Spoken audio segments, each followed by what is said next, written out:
வணக்கம். சிங்கப்பூரர்களின் சராசரி ஆயுட்காலம் நீண்டு வருகிறது. முன்னை காட்டிலும் இப்போது அதிகமானோர் 80 வயது தாண்டியும் வாழ்கின்றனர். இது மகிழ்ச்சிக்குரிய ஒரு புள்ளி விவரம். நீண்டு வரும் முதுமை காலத்தை நிம்மதியாக செலவிட இளமையிலேயே திட்டமிடுவது முக்கியம். ஆனால் கணிசமானோர் அதை செய்வதில்லை. சிங்கப்பூரர்களில் 44 விழுக்காட்டினர் ஓய்வு காலத்துக்காக சேமிக்க தொடங்கவில்லை என்கிறது அண்மையில் வெளியான ஓர் ஆய்வு. ஏன் அவர்கள் சேமிக்கவில்லை? ஆராய்கிறது முதல் அங்கம்.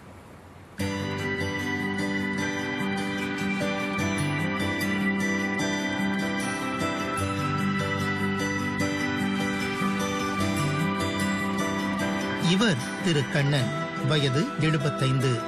முதுமையிலும் நிம்மதியாக வாழலாம் என்பதற்கு இவர் ஒரு நல்ல எடுத்துக்காட்டு. ஓய்வு பெற்ற பின்னரும் தம்மை பல பணிகளில் ஈடுபடுத்திக் கொண்டு சுறுசுறுப்பாக இயங்கி வருகிறார். இளம் வயதிலேயே கவனமாக திட்டமிட்டு பல வகைகளில் முதலீடு செய்தார். இன்று இவர் பொருளாதார ரீதியாக ஒரு சுதந்திரமான மனிதர். எத்தனை செலவுகள் இருந்த போதிலும் ஓய்வு காலத்துக்கு சேமிக்கும் பழக்கத்தை உறுதியுடன் பின்பற்றியவர்.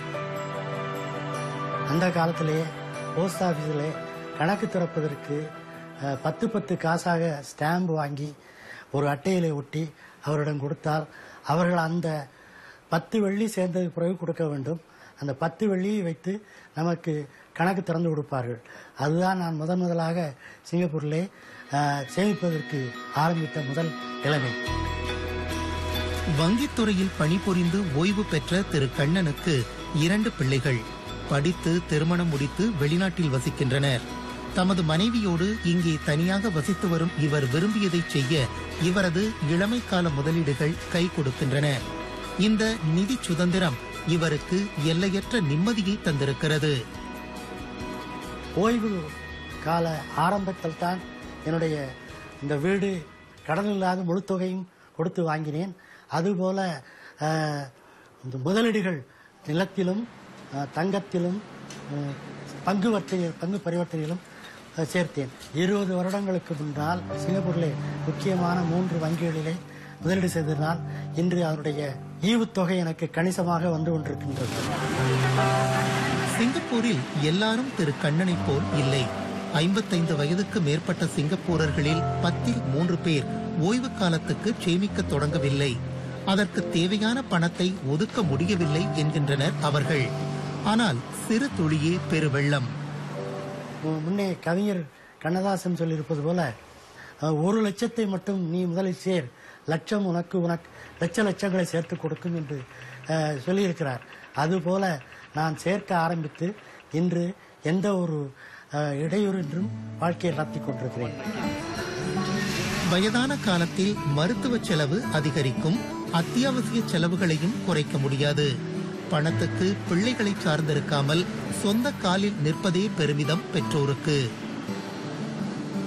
சிபிஎஃப் அது கவர்மெண்ட் மூலியமா அது நம்மளுக்குன்னு ஒரு டைம் இருக்குது. அதை தவிர்த்து நம்மளும் சொந்தமா சேமிக்க வச்சுக்கணும். நான் சொந்தமா என் பிள்ளைங்க சின்னதுலேருந்து அவங்களுக்குன்னு காப்புறுதி எடுத்திருக்கோம், படிப்புக்கெல்லாம் எடுத்து வச்சிருக்கோம். அப்போ எங்களுக்குன்னு எங்க ஒரு ரிட்டைர்மெண்ட்டுக்கு நாங்க மாசம் ஒரு தொகையை ஒதுக்கி வைக்கிறோம் வங்கியில போட்டு. ஸோ பிற்காலத்துல எங்க பிள்ளைங்களுக்கு எதுவும் கஷ்டம் கொடுக்காம நாங்களே எங்க சொந்த காலில் நின்று எங்க வாழ்க்கைய ஓட்டுறதுக்காக. சேமிப்பு கண்டிப்பா இருக்கணும். எவ்வளவு ஏர்லியா சேவ் பண்ண முடியுமோ அது ரொம்ப முக்கியம். ரொம்ப ஏர்லியா சேவ் பண்றது பெட்டர் இப்போ உள்ள காலத்துக்கு. மாதம் ஒரு வங்கியில ஒரு தொகையை நான் சேமிச்சிருவேன். அதை தவிர இன்சூரன்ஸ் பிளான்ஸ் ஒரு ஃபியூ பிளான்ஸ் பிரீமியம் கட்டிக்கிருக்கேன், வாங்கி வச்சிருக்கேன். ஸோ ரிட்டைர்மெண்ட் பண்றதுக்கு வருங்காலத்துல உதவியா இருக்கும். சிக்கனமாக வாழ்ந்து சேமிப்பதும் அப்படி சேமித்த பணத்தை திறமையாக முதலீடு செய்வதும் முக்கியம். சிங்கப்பூரர்கள் அதில் அக்கறை காட்டுகிறார்களா? கண்டிப்பாக நான் வெளியூர்ல வீடு வாங்கியிருக்கேன். அது என்னோட ரிட்டைர்மெண்ட் ஏஜ்ல ரொம்ப யூஸ்ஃபுல்லா இருக்கும். அப்புறம் சிங்கப்பூர் நான் இன்வெஸ்ட்மெண்ட் பேங்க்ல பண்ணிருக்கேன். எனக்கு இப்ப 40 வயசு. நான் நினைக்கிறேன் நான் ரொம்ப லேட்டா ஸ்டார்ட் பண்ணிட்டேன். நம்ம யங் ஏஜ்லயே இதை ஆரம்பிக்கணும். அப்பதான் ஓய்வு காலத்துல நம்ம கம்ஃபர்டபுள் ஜோன்ல நம்ம வாழ முடியும்னு நான் எல்லா இளைஞர்களுக்கும் இதை இம்பார்ட்டன்டா சொல்றேன். வாலிப பருவத்தில் சேர்த்து வைக்க தவறினால் வயதான காலத்தில் துன்பம்தான் மிஞ்சுகிறது. குடும்பத்துக்கு செலவிடும் அதே நேரத்தில் சொந்த தேவையையும் நினைவில் கொள்ள வேண்டியிருக்கிறது. அருகில் உள்ள சந்தையில் தமிழினத்தைச் சேர்ந்தவர் ஒரு காரி கிடைத்து வைத்திருந்தார். அவர் வைத்திருக்கும் பொழுது நான் அவரிடமே அவர் எங்களது வங்கிக்கு வந்து அடிக்கடி பணமெல்லாம் அனுப்புவார். அப்பொழுது நான் சொல்லியிருக்கிறேன், இங்கும் சிறிதளவு வைத்துக்கொண்டு பணத்தை ஊருக்கு அனுப்புங்கள் என்று சொன்னேன். அவர் இல்லை என்று எல்லாவற்றையும் ஊருக்கு அனுப்பிவிட்டார். ஊருக்கு அனுப்பினால் அவருடைய மகன் அந்த பணத்தை பூராவும் தன் மனம் போன வழியிலே செலவழித்து விட்டு எதுவுமே இல்லாமல் அப்பாவுக்கு தெரியப்படுத்தவும் அப்பா என்ன செய்வதென்றே தெரியாமல் முதியோர் இல்லத்திலே போய் சேர்ந்து விட்டார். ஓய்வு காலத்துக்காக மாதா மாதம் 1000, 2000 என சேமிக்க தேவையில்லை. அது பலருக்கு சாத்தியமும் இல்லை. சிறு தொகையாக இருந்தாலும் போதும், தொடர்ச்சியாக சேமித்தால் இலக்கை எட்டிவிடலாம். நம்மனால முடியாதது எதுவும் இல்ல. நம்ம வந்து வயிற்ற கட்டணும்னு சொல்ற மாதிரி பாக்கெட்ல இருந்து ஒரு நாளைக்கு 2 வெள்ளி எடுத்து தனியா வச்சாலும் அது வந்து பிற்காலத்துல ஒரு 50 வருஷத்துல பிற்காலத்துல வந்து பெரிய அமௌண்டா இருக்கும். நம்ம ஓய்வு காலத்துல ரொம்ப ஹெல்ப்ஃபுல்லா இருக்கும். ஒரு மாசம் 20 நம்ம ஒதுக்கி வச்சா அதுவும் ஒரு தொகை தானே நம்மளுக்கு. அது மாசம் ஒதுக்கி வச்சா ஒரு வருஷத்துக்கு அது ஒரு 100 சொச்ச வெள்ளி கிட்ட வருது. நம்மளுக்கு ஒன்னும் 10 வருஷம் 20 வருஷத்துக்கு அது கொஞ்சமாச்சும் நமக்கு உதவி செய்யுமே. நம்மளால நினைச்சா ஒரு 10, 20 வெள்ளி நம்மளால சேர்த்து வைக்க முடியும் ஒதுக்கி வச்சா.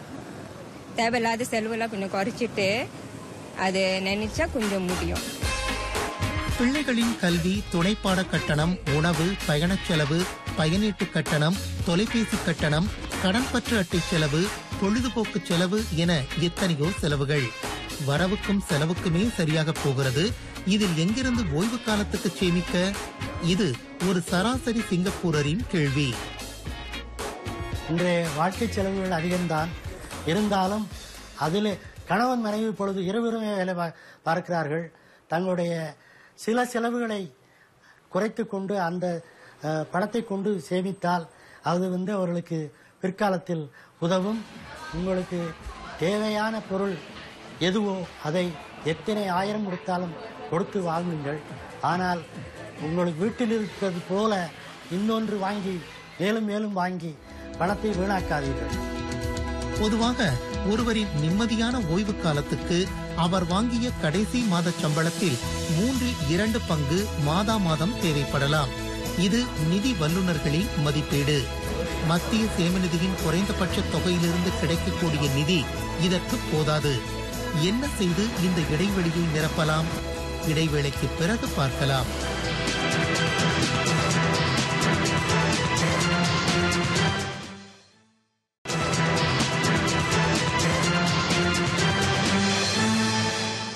ஓய்வு காலத்துக்கு தேவையான சேமிப்பை சிறுக சிறுக திரட்ட பல வழிகள் உள்ளன. பணக்காரர்களும் அதிக சம்பளம் பெறுவோரும் மட்டுமே பெரிய அளவில் சேமிக்க முடியும் என்பதில்லை. வயதுக்கும் அவரவர் இயல்புக்கும் பொருத்தமான முதலீடுகளை தேர்வு செய்தால் அனைவருக்கும் அது சாத்தியமே. மத்திய சேமநிதி தவிர்த்த ஓய்வு கால நிதி ஆதாரத்தை உருவாக்க தேவை நிதி கட்டுப்பாடு ஒன்றுதான். சேமிக்க வேண்டுமானால் சம்பளம் கணிசமாக உயரும் வரை காத்திருக்க வேண்டும். இப்போது இளம் வயதுதானே, முதுமை வரும்போது பார்த்துக் கொள்ளலாம் என்பதுதான் பலருடைய எண்ணமாக இருக்கிறது. ஆனால் ஓய்வு கால தேவை பற்றிய சில காப்புறுதி நிறுவனங்களின் முன்னோடி மதிப்பீடு அப்படிப்பட்டவர்களை அதிர்ச்சிக்கு ஆளாக்கும். அவரவர் விரும்பும் வாழ்க்கை தரத்தை பொறுத்து அதற்கு 1 மில்லியன் வெள்ளி வரை கூட தேவைப்படலாம் என்கின்றன காப்புறுதி நிறுவனங்கள். இல்ல 1 மில்லியன் 2 மில்லியன் அந்த மாதிரி சொல்றது எல்லாமே ஒரு இலக்குகளை ஒரு உதாரணம் காட்டி சொல்ற விஷயம் வைங்களேன். நமக்கு தற்போதுள்ள ஒரு வாழ்க்கை செலவுகள் அதாவது ஓய்வு பெற்ற பிறகு அது குறையலாம். தற்போது கார் வைத்திருக்கின்றோம், நாளை கார் வைத்திருக்க வேண்டிய தேவை இல்லாமல் இருக்கலாம். நமது தேவைகளையும் செலவுகளையும் அதற்கான இலக்கையும் பொறுத்து தான் பைனான்சியல் பிளானிங்.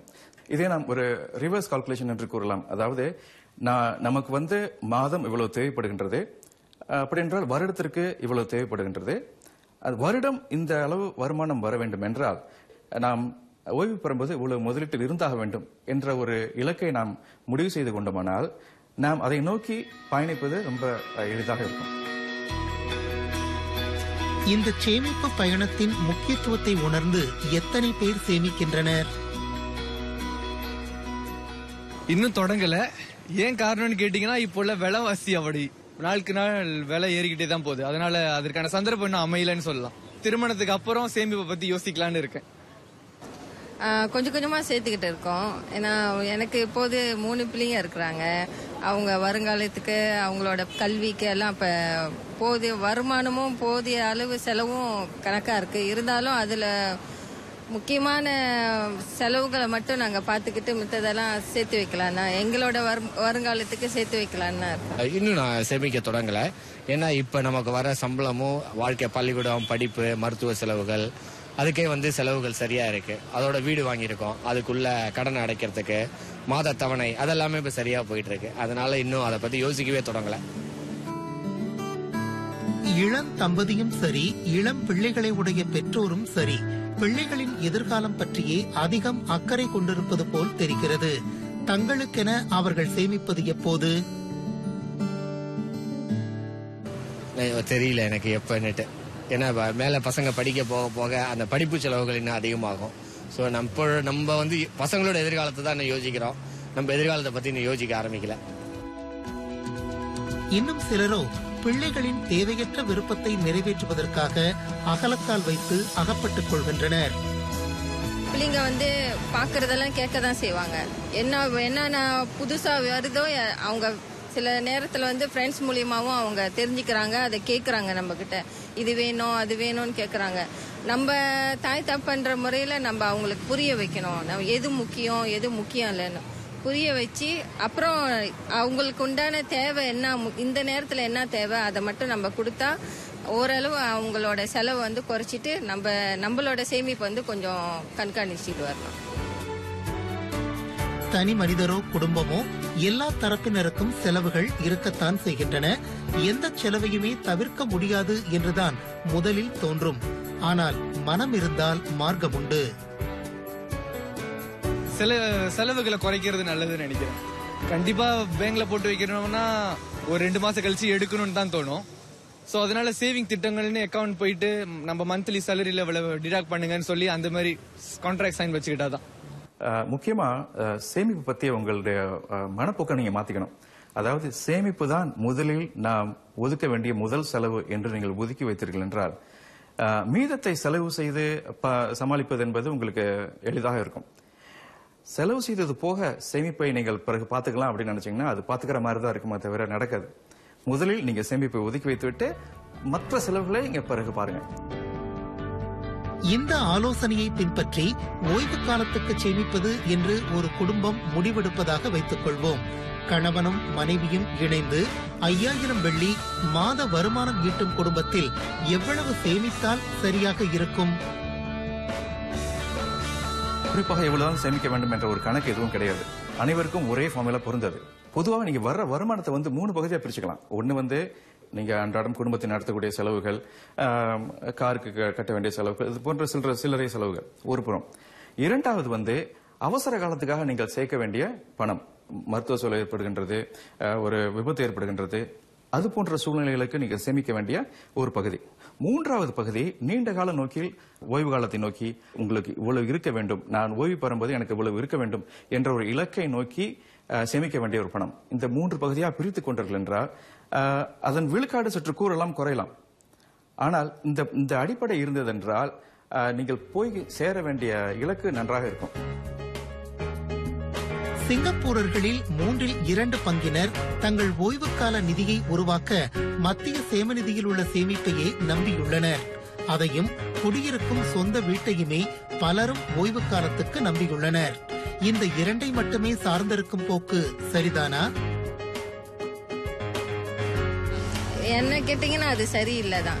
நம்ம எவ்வளவுதான் சம்பாதிச்சாலும் நம்மளுக்கு ஒரு அமௌண்ட் இருக்கணும், நம்ம சேர்த்து வைக்கணும்னு. எல்லாமே செலவு ஆடம்பரம்னு நம்ம பார்த்தோமா அது நம்ம சேர்த்து வைக்க முடியாது. எவ்வளவு வரவு 100 வெள்ளி இருந்தாலும் அதுல செலவு எவ்வளவுக்கு எவ்வளவு கம்மியா இருக்குமோ கம்மி பண்ணிக்கிட்டு முடிஞ்ச அளவு சேர்த்து வைக்கிறது தான் ஏதோ ஆபத்துலயும் நம்மளுக்கு கை கொடுக்குது, எதிர்காலத்திலயும் நம்மளுக்கு அது கை கொடுக்குது. இல்ல, மத்திய சேமநிதியை மட்டும் சார்ந்து இருக்கிறது சரி கிடையாது. ஆனா வேற என்ன பண்றதுன்னு எங்களுக்கு தெரியல. வேற எந்த விதமான சேமிக்கலாம் அப்படிங்கறது இப்போதைக்கு வழி எதுவும் புலப்படல. அதனால அதை சார்ந்தே இருக்கும். ஓய்வு காலத்துக்கு சேமிப்பதில் உறுதியாக இருந்தால் மத்திய சேமநிதி தவிர வேறு பல முதலீட்டு வழிகள் உள்ளன. அவரவர் வயதை பொறுத்து முதலீட்டு திட்டங்களை தேர்வு செய்ய வேண்டும். வயதான காலத்தில் அதிக லாபத்தை எதிர்பார்த்து கையில் இருக்கும் பணத்தை இழந்துவிடக்கூடாது. எந்த விதமான முதலீடு அதிக லாபத்தை கொடுப்பது என்பதை விட அதனுடைய ரிஸ்க் ஃபேக்டர் என்று கூறுவார்கள். அதாவது பணத்தை இழக்கக்கூடிய அபாயம் எதில் எப்படி இருக்கின்றது அதையும் நீங்கள் உணர்ந்து கொள்ள வேண்டும். இப்போ வெளியூரில் ப்ராப்பர்ட்டிஸ் வாங்குறாங்க, அல்லது மணி மார்க்கெட்ல இன்ஸ்ட்ருமெண்ட் அதில் இன்வெஸ்ட் பண்றாங்க, ஃபாரெக்ஸ்ல இன்வெஸ்ட் பண்றாங்க.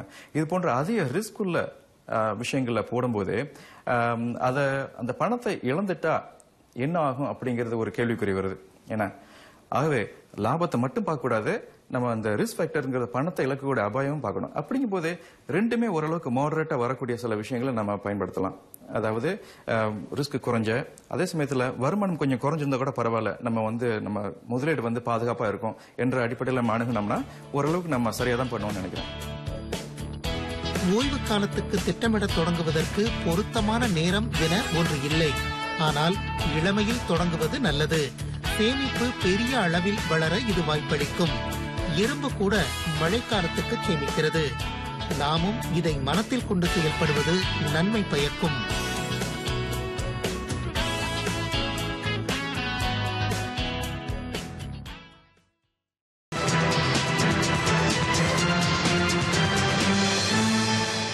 சொந்த தொழில் செய்ய இந்திய இளையர்கள் தயங்கிய காலம் ஒன்று இருந்தது. ஆனால் நிலைமை இப்போது மெல்ல மாறத் தொடங்கியிருக்கிறது. பல்வேறு இன்னல்களையும் சவால்களையும் தாண்டி இந்திய இளையர்கள் இப்போது தொழில் முனைப்பில் அதிக ஆர்வம் காட்டத் தொடங்கியுள்ளனர். அது பற்றி ஆராய்கிறது இந்த அங்கம். பல்கலைக்கழகத்தில் படித்து பட்டம் பெற்று பிடித்தமான ஒரு வேலையில் சேர்ந்து கை நிறைய சம்பாதிக்க வேண்டும். இதுதான் ஒரு சராசரி மனிதரின் ஆசை. இந்தியர்களில் பெரும்பாலோர் இப்படித்தான் இருக்கின்றனர்.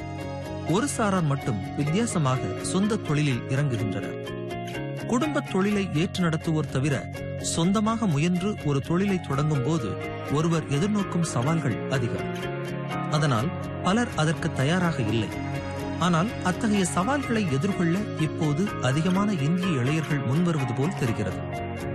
சொந்தமாக தொழில் தொடங்குவதன் பலன்களை அவர்கள் இப்போது அதிகம் உணரத் தொடங்கியுள்ளனர். தொழில் முனைப்புனா அந்த வார்த்தையிலே நீங்க பாத்தீங்கன்னா முனைப்புன்னு ஒரு வார்த்தை வருது. ஸோ சொந்தமா நம்ம முயற்சி எடுத்து ஒரு தைரியமா முன் வந்து சொந்த தொழிலை பண்ணுறது தொழில் முனைப்புன்னு நான் கருதுறேன். ஒரு எம்ப்ளாயியா இல்லாம நான் தானா ஒரு தொழில் ஆரம்பிச்சு சொந்தமா ஒரு தொழில் ஆரம்பிச்சு தனக்கும் பிரயோஜனமா தன்னை சார்ந்தவங்களுக்கும் அதே நேரத்தில் சமுதாயத்துக்கும் பிரயோஜனமா பண்றது தொழில் முனைப்புன்னு நினைக்கிறேன். புதிய பாதை பெரும்பாலும் கடினமாகவே இருக்கும். ஆனால் அதை கடந்து வரும் அனுபவமே வர்த்தகத்தில் வெற்றிக்கு வழி. முதல் தடவை ஆரம்பிக்கும் போது ஒண்ணுமே தெரியாம தான் ஆரம்பிச்சேன். ஆனா போக போக ஒரு வெண்டர் கிட்ட எப்படி பேசணும், கம்யூனிகேஷன் ஸ்கில்ஸ், நெட்வொர்க்கிங் இதெல்லாம் அதிகரிக்கும். சொந்த தொழிலா வேண்டாம். போட்ட முதலீட்டை மொத்தமாக இழக்கும் ஆபத்து உண்டு. மாதச்சம்பளமே போதும். இதுதான் இந்திய இளையர்களின் மனப்போக்கு என பொதுவாக குறை கூறப்படுவது உண்டு. ஆனால் அதை மாற்றி வருகின்றனர் புதிதாக தொழில் தொடங்கும் இளையர்கள். அந்த போக்கு ஏற்கனவே தொழில் செய்து வருவோருக்கு மகிழ்ச்சி அளிக்கிறது. I find a lot more Indian youths coming forward to start up business. Definitely there's an increase in the number of people coming forward to start a business. இப்போ நிறைய இந்தியன் யூத்ஸ் நிறைய பேர் முன்னுக்கு வர்றாங்க. ஈவன் எங்களுடைய இண்டஸ்ட்ரியிலே பாத்தீங்கன்னா நிறைய பேர் இந்தியன் யூத்ஸ் இருக்கிறாங்க. நிரந்தரமான சம்பளம், 8 மணி நேர வேலை, வார இறுதி ஓய்வு, ஆண்டு விடுப்பு, மருத்துவ விடுப்பு, மத்திய சேம நிதி இவையெல்லாம் மாதச்சம்பள வேலையில் கிடைக்கும் அனுகூலங்கள். சொந்த தொழிலில் இவற்றையெல்லாம் எதிர்பார்க்க முடியாது. அதனால் என்ன, சொந்த தொழிலில் கிடைக்கும் வருமானமும் மன நிறைவும் ஒப்பிட முடியாதவை என்கின்றனர் அதை அனுபவித்து பார்த்தவர்கள். நிறைய சவால்கள் இருக்கும். அதை எதிர்கொள்ளும் போது அந்த மன திருப்தி அது வேற எந்த வேலை செஞ்சாலும் கிடைக்காது. இப்போ அரசாங்கத்துக்கு வேலை செஞ்சா உனக்கு நிறைய பெனிஃபிட்ஸ் கிடைக்குமே, மெடிக்கல் பெனிஃபிட்ஸ் இருக்கு, இந்த பெனிஃபிட்ஸ் இருக்கு, அந்த பெனிஃபிட்ஸ் இருக்கு. அதெல்லாம் நீ சொந்தமா தொழில் செய்யும் போது கிடைக்குமா? மெடிசேஃப் எப்படி, மெடிஷில் இப்படி நீ சொந்தமா பாத்துக்கணுமே, இந்த மாதிரி நிறைய அச்சங்கள் அவங்களுக்கு இருக்கும். ஸோ அவ்வளவா ஆதரவோ ஊக்கமோ கொடுக்கறது இல்லை. அதெல்லாம் தாண்டி நம்ம மேல நமக்கு நம்பிக்கை வச்சு தன்னம்பிக்கையோட நம்மளே செய்ய வேண்டிய ஒரு நிலைமை இருக்கு. அதையும் நான் கண்டிப்பா ஒரு சவால் தான் சொல்லுவேன். ஏன்னா எனக்கு அவ்வளவு பெரிய ஊக்கம்லாம் வந்தது இல்லை. எனக்கு இருக்கிற டேலண்ட் வச்சு புதுசாக ஏதாவது செஞ்சு அதுலேருந்து வருமானம் கிடைக்கணும். ஏன்னா ஒரு நிரந்தரமான பேச்செக் வந்து மற்றவங்களோட தொழில் அவங்களோட இன்ட்ரெஸ்ட்க்கு நம்ம பாடுபட்டு ஒரு பே கிடைக்குது. அதே என்னோட இன்ட்ரெஸ்ட்க்கு நான் பாடுபட்டு அதை விட ஐ எம் வெரி ஷுர் அதை விட நிறைய வருமானம் கிடைக்கும், நிறைய ப்ராஃபிட் கிடைக்கும். எந்த ஒரு நாட்டு அரசாங்கமும் தனது குடிமக்கள் அனைவருக்கும் நேரடியாக வேலை தந்துவிட முடியாது. சொந்த தொழில் தொடங்கி நடத்த ஓர் அரசாங்கம் ஊக்கம் தரும்போது இயல்பாகவே பலருக்கும் புதிய வேலைகள் உருவாகின்றன. வர்த்தகம் செய்வதற்கு அதிக ஊக்கம் தரும் நாடு சிங்கப்பூர். ஆண்டுக்காண்டு அதற்கான உதவிகள் அதிகரிக்கப்படுவது புதிய வர்த்தகர்கள் உருவாக ஆதரவளிக்கிறது. நீங்க முன்போட ஒப்பிட்டு பார்த்தீங்கன்னா இப்போ வந்து நிறைய வாய்ப்புகள் வழங்கப்படுது. அரசாங்கம் நிறைய உதவி செய்யுது. நீங்க ஸ்பிரிங் சிங்கப்பூர் எடுத்துக்கிட்டீங்கன்னா அங்கிருந்து நிறைய உதவிகள் கிடைக்குது, நிறைய இனிஷியேட்டிவ்ஸ், நிறைய கிராண்ட்ஸ் கிடைக்குது. அது மட்டும் இல்லாம மற்ற ஆர்கனைசேஷன்ஸ் கூட உதவ முன் வராங்க. இப்போ நீங்க சிக்கிலாம் எடுத்துக்கிட்டீங்கன்னா அவங்களுக்கு ஒரு யூத் விங் இருக்கு. அதுல வந்து இந்த மாதிரி தொழில் முனைப்பை வந்து அவங்க ஊக்கம் கொடுத்து இன்னும் தூண்டுறாங்க. இந்த மாதிரி நிறைய பேர் முன் வந்து செய்யணும்னு எஸ்எம்இக்கு நிறைய சப்போர்ட் இப்ப கொடுக்குறாங்க. சப்போர்ட் மட்டும் இல்ல, நம்ம எஜுகேஷன் சிஸ்டம் பாத்தீங்கன்னா they have incorporated some basic business skills. நல்ல சப்போர்ட் இருக்குது. ஒரு என்டர்பிரனர் ஒரு பிசினஸ் பண்ணணும்னு கேட்டீங்கன்னா எக்ஸாம்பிள் எஸ்எம்இ சென்டர் இருக்குது, சிக்கிக்கு போலாம். சொந்த தொழில் தொடங்க ஆர்வமும் புதிய யோசனைகளும் மட்டும் போதாது, மூலதனம் அவசியம். அதை திரட்டுவதற்கு சிரமப்படும் இளைஞர்களுக்கு உதவி செய்ய சிங்கப்பூரில் பல அமைப்புகள் உள்ளன. அவற்றுள் ஒன்று சிக்கி எனப்படும் சிங்கப்பூர் இந்தியர் வர்த்தக தொழிற்சபை. அதனுடைய இளம் தொழில் முனைவர் பிரிவு ரெட்பில் எனப்படும் ஒரு திட்டத்தை இவ்வாண்டு தொடங்கியுள்ளது. அந்த ரெட்பில் ப்ரோக்ராம் என்ன ஒரு ப்ரோக்ராம் ஆரம்பிச்சிருக்கோம். அதோட ப்ரோக்ராமோட மெயின் ஆப்ஜெக்டிவ் என்னன்னா, மென்டீஸை வந்து இப்ப பட்டிங் ஆண்டர்பிரினர்ஸ் நம்ம கிட்ட வராங்க. நான் வந்து ஒரு புது பிசினஸ் ஆரம்பிக்கணும், எனக்கு ஃபியர்ஃபுல்லா இருக்கு, பணம் இல்ல, இது இல்ல, பிளான் இல்ல, ஐடியா இல்ல. ஸோ அவங்களுக்கு வந்து சீரியஸ் நம்ம இன்டர்வியூ பண்ணி நம்ம பார்ப்போம். சீரியஸா இருந்தாங்கன்னா நம்ம வந்து we will bring them on board as a mentee. தென் அதுல இருந்து அவங்க ஒரு 3 months ப்ரோக்ராம்ல போவாங்க. எப்படி sales and marketing plan develop பண்றது, ஒரு பிசினஸ் பிளான் டெவலப் பண்றது, ஃபண்ட்ஸ் ரைஸ் பண்றது, இப்படி அதிக கெடுபிடிகள் இல்லாமல் எளிதில் விரைவில் தொழில் தொடங்கக்கூடிய நாடுகளில் ஒன்று சிங்கப்பூர். இங்கு தொடங்கிய தொழிலை மற்ற நாடுகளில் விரிவுபடுத்த தேவையான உதவிகளும் சிங்கப்பூரில் வழங்கப்படுகின்றன. இந்த நல்வாய்ப்பை பயன்படுத்த தொடங்கியுள்ள இந்திய இளைஞர்களின் எண்ணிக்கை இன்னும் அதிகரிக்க வேண்டும் என்பதே இப்போதைய தொழில் முனைவர்களின் விருப்பம். இதனுடன் நிறைவடைகிறது இவ்வார எதிரொலி நிகழ்ச்சி பற்றிய உங்கள் கருத்துக்களை மறவாமல் எங்களுடன் பகிர்ந்து கொள்ளுங்கள். மீண்டும் சந்திக்கும் வரை எதிரொலி தயாரிப்பு குழுவின் சார்பில் நன்றி கூறி விடைபெறுகிறேன் சித்ரா. வணக்கம்.